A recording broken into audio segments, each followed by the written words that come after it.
I'd like to thank the SEMCME for the opportunity to present our research. I'll be presenting the role of spatial ability on the learning curve of robotic surgical skills. We have nothing to disclose.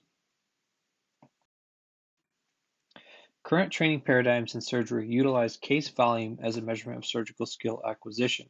General surgery residents are tasked with learning a growing number of highly technical skills, which include not only open surgical techniques, but also minimally invasive approaches, including advanced laparoscopic and robotic surgical skills. The ACGME requires each resident to complete a minimum number of surgical cases to graduate. But as we know, the number of cases performed is not necessarily equivalent to competency achievement in those procedures. There has been a recent push for the use of competency-based medical education. This requires trainees to demonstrate competence in a variety of activities and contexts in order to progress throughout their career. Currently, a universally accepted competency-based curriculum for surgical training does not yet exist. With this in mind, being able to predict an individual's ability to acquire new surgical skills may be the first step towards the development of a competency-based training curriculum to master the technically complex skills required of a general surgeon. To further investigate this premise, we have devised an experiment to query the relationship occurring between visual spatial ability and an individual's learning curve and performance of robotic surgical skills. Visual spatial ability is an individual's capacity to understand, reason, mentally manipulate, and remember the spatial relationships amongst objects in space. Minimally invasive surgery requires the surgeon to process dynamic visual spatial information from a video monitor while using instruments controlled by reverse axis movements. Due to its complexity, the rate of skill acquisition is quite variable amongst residents. We predicted that individuals with higher innate spatial ability will have a shorter learning curve and improved performance of robotic surgical skills compared to those with lesser innate ability. To test our hypothesis, we recruited 31 medical students with no prior robotic surgery experience. Each participant completed baseline demographics and video game experience surveys, fine motor dexterity testing, a handedness inventory, and baseline visual spatial testing.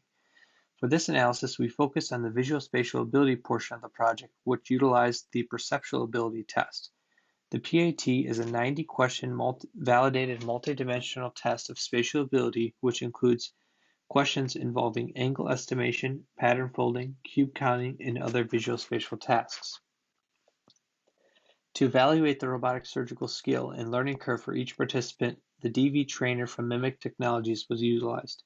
After a brief introduction to the simulator and warm-up exercise, the participants completed multiple repetitions of the Pegboard 1 task until a standardized proficiency level was achieved. Performance metrics were recorded by the simulator, which included time to complete, economy of motion, workspace range, instrument collisions, excess of force, instruments out of view, and drops. We also noted number of trials and total time needed to reach proficiency. A tertiary split was used to group the participants into high, middle, and low spatial ability based off 1/2 standard deviation above and below the mean perceptual ability test scores. This ensured at least one standard deviation difference between the high and low spatial ability groups. Group-wise comparisons of spatial ability, dexterity, and robotic performance metrics were made using ANOVA, t-test, and Mann-Whitney used statistical analysis. The average perceptual ability test score was 67 in the high spatial group and 33 in the low spatial group. On average, individuals in the low spatial group required 2 more trials than the high spatial group in order to achieve proficiency. Additionally, in a focus analysis, we found that the average total time to reach proficiency in the robotic surgical task was significantly shorter in the high spatial group compared to the low spatial group. The high spatial group also had significantly better overall robotic scores, and significantly fewer instrument collisions recorded by the simulator. There were no statistical differences in the remaining robotic performance metrics. Now, if we graph the two groups' learning curves, we can see that the learning curves for the high and low spatial ability groups were relatively similar. However, in the early trials, the high spatial ability participants consistently completed the task faster than the low spatial ability participants, with the performance gap dissipating around trial number 11.